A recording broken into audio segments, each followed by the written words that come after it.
This has been a good year for vampires. I know it's only really been 3 things, but when you're in a starved entertainment subculture, that's a lot. My scales are broken. I am buzzing, guys. Sinners has been living in the back of my mind since it's come out, and I don't want to wait to talk about it. A late night party with fantastic, life-changing music spiraling into chaos when vampires come knocking out the door? New explorations on the metaphorical use of the vampire and shots that are absolutely beautiful and breathtaking?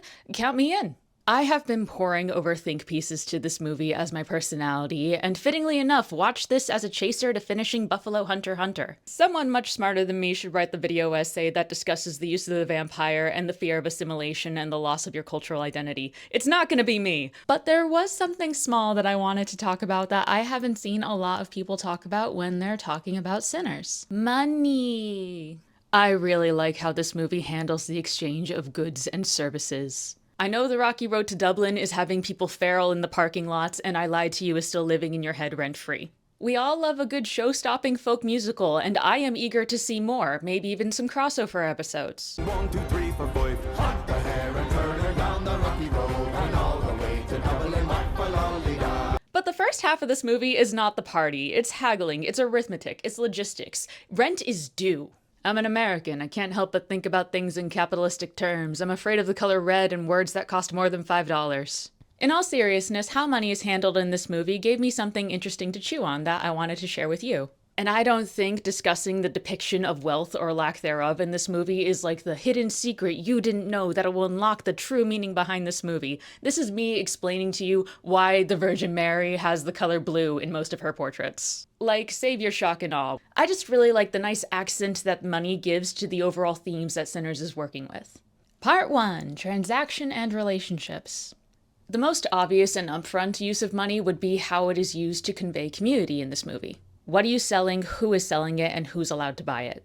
Who is a part of community, who is separate from it, and who is somewhere in between? Grace and Bo Chow are a Chinese couple who own 2 grocery stores on opposite sides of the street, catering to separate black and white clientele. They're positioned as literally and habitually crossing the lines between black and white community spaces. And when I think about how the most prevalent conversation with the Chows revolves around Grace's final decision to let the vampires in, and the larger discussions have been about whether it is a betrayal of solidarity or if Grace was doing something to save the town, I landed more on the side here of betrayal, but more with the sense of you're supposed to be sympathetic to the stressors that have singled Grace out and made her feel like an outsider in this group. In her introduction, Grace is set up to be kind of like the wife of the friend. You know, Smoke has a really close and cordial relationship with Bo when he first walks into the store, and then she's more of like the haggler or the business mind when you see her doing negotiations with Smoke. I feel like the scenes we got made her motives for being in the Juke Joint feel more transactional. And transaction, especially when it's monetary, shows a kind of distance from community. Of course, the Chows are not the only people staffing the Juke Joint that were hired to be there, and they are shown to be, friends of the twins. But when you compare the banter that Cornbread and Slim have when interacting with Stack, negotiations mostly based on personal good-natured jabs, the Chows are sharp, they speak numbers, they're practical, and they're trying to get the most out of this negotiation the same way that Smoke is trying to get the most out of them. This exchange feels different than this exchange is what I mean. Part of that is, of course, the different twins asking, but even Smoke has warmer negotiations with the girl that he asked to watch his car than he does with Grace. In my opinion, a major contributing factor to the difference is that the Chows as business owners have more power than straight-up labor to say no. They have an inherently different relationship with money. You may not know about the specific difficulties a black man would have acquiring a loan versus a Chinese man in the Jim Crow South. Redlining may be a hazy phrase to you, and the runoff effects of the Chinese Exclusion Act may not come to mind when you see that the Chows are a married couple who own a grocery store. But you know that them saying no to the twins' offer means a different thing to them than it means to, say, Cornbread or Slim. Cornbread and Slim are weighing the cost of their full day's labor against what they can get with predetermined contracts. The Chows, by contrast, are just getting a really good payday for the inventory that they already have. All this to say that the job itself carries a different energy if it is a friend saying, hey, I got a really good payday, do you want to come along? Versus you treating somebody like another customer. There's this level of distance that comes with the self-preservation of your business and a navigation of being simultaneously a part of the community, but also apart from the community, that's emphasized by that distance across the counter. By the way, if you haven't gone and watched this 3-part series, you should. It's amazingly illuminating. Now juxtapose that relationship of business owner and customer with someone like Annie. Annie is a hoodoo practitioner and a business owner, but there's a shift in where she stands in the community that is shown by how she runs her business. Unlike the Chows, her interactions with her customer base are intimate, personal, generous even. She gives the two little girls who come to her a little something extra and tells them to not sell it on the road and that her mother would be mad at her if the two girls misbehaved. There's no haggling, there's no trying to get the best price out of each other. Annie is a staple of the community and a trusted one. Though she lives in relative isolation, her clientele, the plantation money she takes, and the lack of a formal counter make all of her interactions feel like service born from a need and a desire to be of service to others, more than to generate profit. Annie shows a full disinterest in the buying power of money. She's not looking to excel. She's not looking to profit. She wants to stay where she is. When Smokes tries to hand her a bunch of American dollars, she says no to it on principle, but she's not even like saying no with like a heavy heart. She's just like, I don't even need that cash to do what I'm doing here. Why would I need something other than plantation money if I'm not going anywhere? Annie doesn't see her work as an exchange. She sees it as service to the common good. So when you get into those final groupings in the Roadhouse, she feels closer in that group than Grace does. And I think a very big contributing factor is how negotiations came forward to get them into that space to begin with. Not to put the moral burden on the Chows for taking the money that they need to run their business and get the best deal that they can out of a possible opportunity. But printed American money, specifically white money in the movie Sinners, is shown to be tainted on some level. Part 2. Money is subjugation. God forbid some brown people got wealthy. Can't have that. Shaq is rich. The white man that signs his check is wealthy. Wealth is something depicted in Sinners' Jim Crow South as inherently white. And how could it not be? As I said, a majority of the people in this movie are sharecroppers, people who are doing the same work for a pittance that the generation before them was doing for free. And plantation money was not an accumulation of wealth. You were basically stuck in perpetual indentured servitude because that was money that was no good outside of general plantation areas and plantation-owned stores. Money passes from white hands into black ones at their discretion and on their terms, and any upset to that pattern is criminal. The chains aren't gone, they're just made of paper. You can be bought, it's now just a matter of price negotiation. You know how in The Car with Stacks, Slim tells the story of how he got out of jail time by playing harmonica with his friend? To hear Slim tell it, they played so well that they were blowing everyone's minds and they were taken on the road as a kind of showpiece and were basically drowning in a fortune that they would have never conceived of before. And it's important to note that when Slim describes this audience, he describes it as like the white audience where the real money is, but he never really like singles out a person. This isn't a community that he's getting involved in. Like he's playing up with all these little flourishes and switching it up to blow their minds, basically expecting them to not understand what he's doing. They are not connected to the music he's making. They are enthralled by it and they are consuming it, but they're not contributing to it. And the reward for Slim and his friend for playing so well and so authentically to themselves is to be given a life-changing amount of money. Slim's friend wanted to use his earnings to move away, get a train ticket, and start a new life for himself somewhere better. But when people at the train station saw him with money that no black man had any business carrying, they lynched him for it. All the riches that Slim and his friend earned performing turned out to be worthless. Any dream of using that money to change their lives in a significant way, to get out of their hometown, or to succeed and have a life that is more than just being a musician is stripped away from them. Money will motivate Slim to play, but he will never see it as something that he can use to change himself. And it is ultimately the discretion of people who took him on tour and give him gig opportunities to determine how much he's worth. And Slim doesn't have any plans to do anything with the money aside from spend it on drink and weekly necessities. He can't do anything that would upset his position in the world with that money because it's gifted to him. It's not something that he was ever allowed to wield with power. Slim was once rich, but he was never wealthy. So how do you get out from under that when the money that's given to you every day cannot physically take you anywhere, where it is literally locking you in the same position in your life for eternity? Well, it seems you have two options. You either refuse to sell yourself, or you become wealthy on your own. Part 3. Wealth is freedom. Wealth will set us fucking free, okay? Because wealth is empowering. Wealth can uplift communities from poverty, okay? Enter the twins, Smoke and Stack, World War I veterans and entrepreneurs coming into town with cash bursting from their pockets. Their goal is to open up a venue called the Juke Joint, a place of music and revelry, bringing some of that Chicago prosperity back down to their hometown. It will be a luxury venue owned by black men catering to their community and sparing no expense to do so. Money is power for the twins. It is the testing cheats enabled true of most social obstacles. Racist dude doesn't want to sell you his sawmill? Give him more cash than it's probably worth. The artist you want has steady pay elsewhere? Double the asking price. You get into a disagreement and shoot a man on the street. Don't worry, you can pay a man on the sly to fix him up and keep your reputation. People can disrespect you, they can hate you, but they can't ignore your friend Benjamin. Or, Hamilton, in this case. Sit down, John, you fat mother! Or is it Jackson? I don't remember if they were holding 10s or 20s. The twins have gained a lot of capital, but instead of hoarding it, they are using that money with the specific goal of reinvesting in their community. The twins, in a sense, are trying to break out of the equation of white money having to pass through black hands by using their own money to fund their ambitions and laying that down like it's no obstacle to fund a space that will be for black people by black people. They're redefining the Juke Joint that was a lot more like a rec center or community space by making it into like a high-class profit-making venue as their ultimate goal.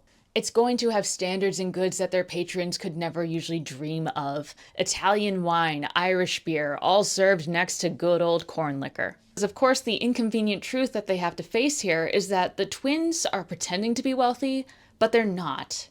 They're just rich. The twins are not paying for the startup cost with wealth acquired by inheritance or through good old honest entrepreneurial means. That money is bloody. They were working for organized crime in the Chicago outfit, risking their lives and personal freedoms for a living. And then they stole from the local gangs to get their inventory and fled back home.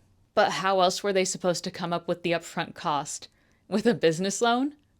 From who? A large amount of money feeds into the facade of wealth and can make you feel like you're wealthy. But despite their immaculately sharp appearances, the twins' pockets have bottoms. They're talking about the Juke Joint like a business that they're expecting to grow, that they're expecting to generate revenue. They want this place's success to be the thing that will make them wealthy on their own merits without ever having to face the Chicago winds again. They make a show of every dollar they spend just holding that magical wad up to make people do what they want them to do.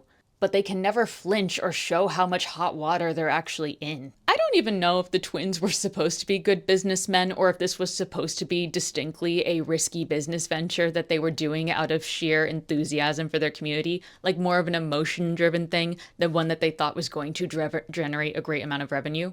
Their patrons mostly have plantation money to spend, and they chose this location, they chose this clientele. Though the twins have created a luxury space, they're going to be out of American dollars in a couple of months. They technically won't have no money, but when they're down to plantation money, they will be buying their goods and services from plantation stores at a marked up price. And Slim could see this from a mile off, which I think is interesting given his seniority and his position of having already won and lost a fortune.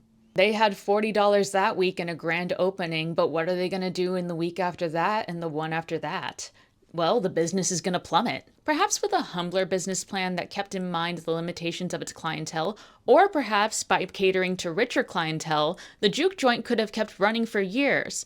But that's not the point of it.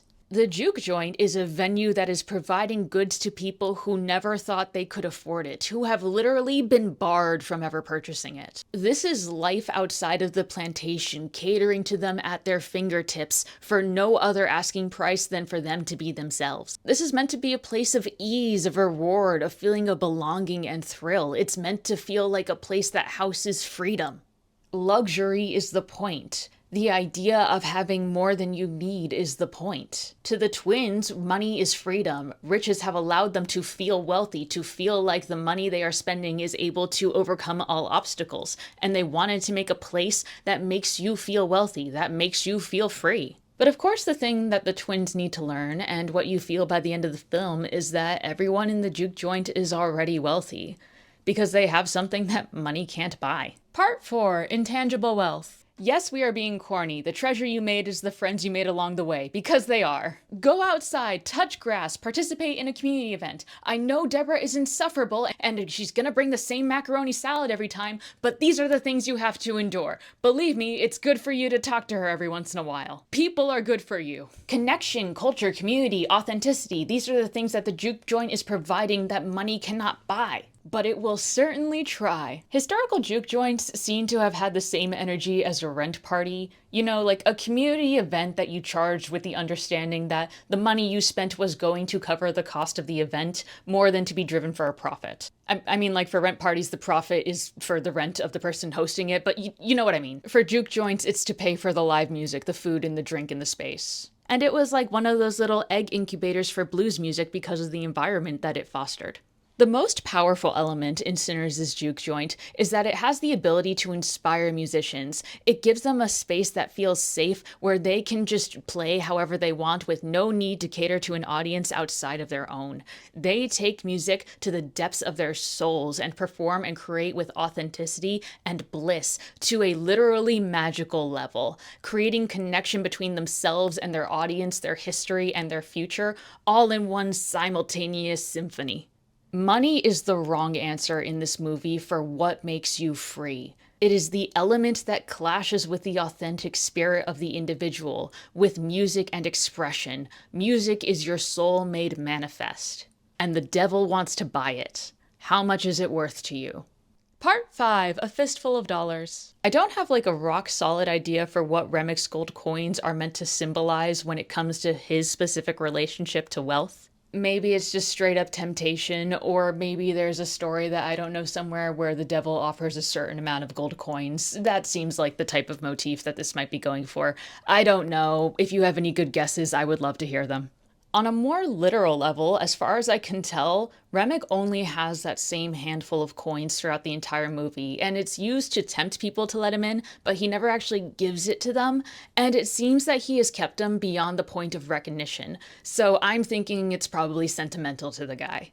Remek says that his lands were taken, and I immediately thought about unfair compensation for whatever amount of property you have, and maybe that money is the representation of that unfair power buy that basically ruined his life. No idea. The money may not even be specifically his. I didn't get a good enough look at them in the movie. There's no like online screenings that I can check just yet. And the possible time frames I'm working with are like 600 AD and 1600, depending on how literally you take the interpretation of him reciting Our Father who art in heaven. This is your reminder that I am an idiot with a camera, and a lot of people on here are probably way more versed in these topics than me, but I'm the personality hire you chose for now. My mind's focus for Remek with this topic of wealth and riches purely comes from a symbolic space of Remek offering money for access into a community space, and in this case with Remek representing appropriation and assimilation and basically the constriction of culture. There's a lot we can do with that. The pattern I noticed was Remek changing his asking price for wanting access to Sammy. First he offers a small price, low stakes, one that is deceptively hiding what it's actually after to try to kind of like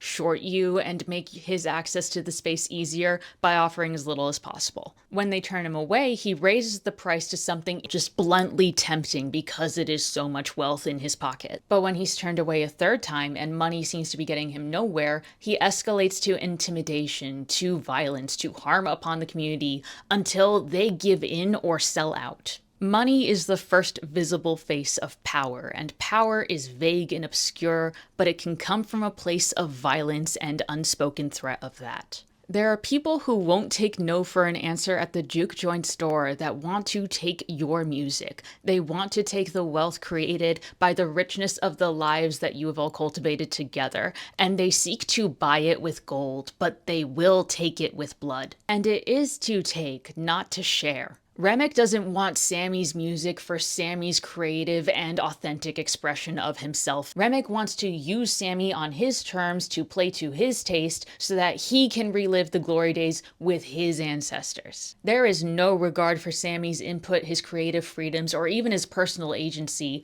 in that ask. And Sammy's relationship to money and music is this final note of interest for me, because with the focus of money in exchange, Sammy never sells out. Part 6. Sell your soul.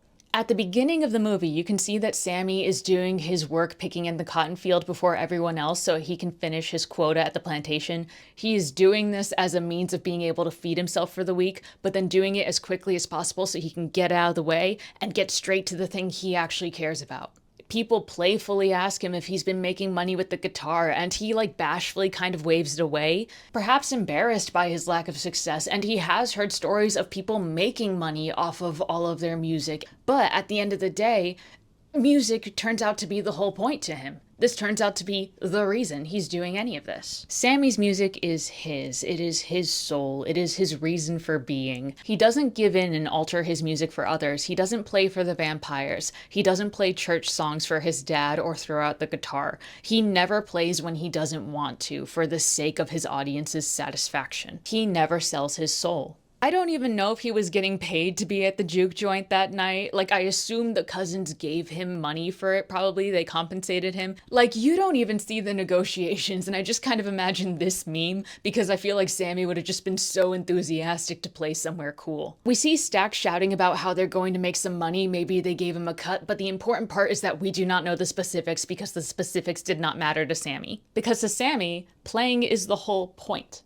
At the end of the day, Sammy's music isn't enriched by how much he can make off of it. It is enriched by his community and his culture, and that's emphasized by the history of the guitar. Stax tells Sammy that he has Charlie Patton's guitar. Again, Stax is appealing to the appearance of wealth because to Stax and Smoke, wealth is freedom. Hey kid, we got you a guitar that belongs to not only a cultural legend, but a commercially successful legend in blues music. Smoke at the end of the movie reveals that Sammy is actually holding their father's guitar, not Charlie Patton's. And the twins' father is someone that both of them agree was basically evil incarnate. Now it is essentially a worthless relic. It no longer represents commercial success. You might even say that it actually carries negative connections. It carries a connection to the bad deeds the twins had to do, to the evil people that have come before Sammy but are related to him by blood. So when Sammy goes to church that day and his father takes him in his arms and tells him to give up sin, to cleanse his soul, and give up that musical guitar, Sammy has every reason to reject that thing. But he chooses the splinters of a guitar that was used by a man who has nothing but negative history with the people he loves and clutches it close to his heart. It now represents his connection to the twins. There's this inherent emotional power with a tool like a guitar being passed down by many hands, and not always clean hands, down to someone who can make something beautiful out of it, uniquely his own. And it's only possible because of the good and the bad that has brought it to Sammy and allowed him to flourish. He has no money in his pocket, he's got patches on his shirt, but Sammy is wealthy beyond belief in the Juke Joint. Money is a marker of power inherently held over you by your lack of access to it relative to others. It is also a key that allows you to walk through doors that were initially closed to you. But gold is cold and paper chafes, and if you sell everything to feed your pockets, your soul starves.